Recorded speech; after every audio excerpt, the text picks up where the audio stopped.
तर नमस्कार, मी स्नेहा डावरे, शाखा 9 न्यूज मराठीमध्ये तुमचं स्वागत आहे. तुम्ही पाहत आहात आजच्या 9 ताज्या बातम्या. 1 जूनपासून LPG सिलेंडरशी संबंधित काही नियमांमध्ये बदल लागू होणार आहेत. या बदलाचा परिणाम घरगुती आणि व्यावसायिक ग्राहकांवर होऊ शकतो. मान्सूनपूर्व देखभाल आणि दुरुस्तीच्या कामामुळे 3 जून रोजी ठाणे शहरातील पाणी पुरवठा बंद राहणार आहे. याचा परिणाम बुंबाग, कळवा तसेच शहरातील अनेक भागावर होणार असून नागरिकांनी आवश्यक तेवढा पाणीसाठा करून ठेवण्याचे आवाहन प्रशासनाने केले आहे.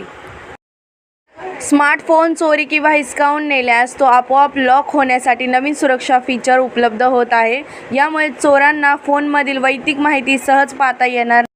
चेंबूरमध्ये मेट्रो आणि मोनोरेल स्थानके एकाच ठिकाणी जोडण्याची योजना राबवली जात असून त्यामुळे प्रवाशांना सहजपणे एका वाहतूक सेवेत दुसऱ्यात बदल करता येणार आहे.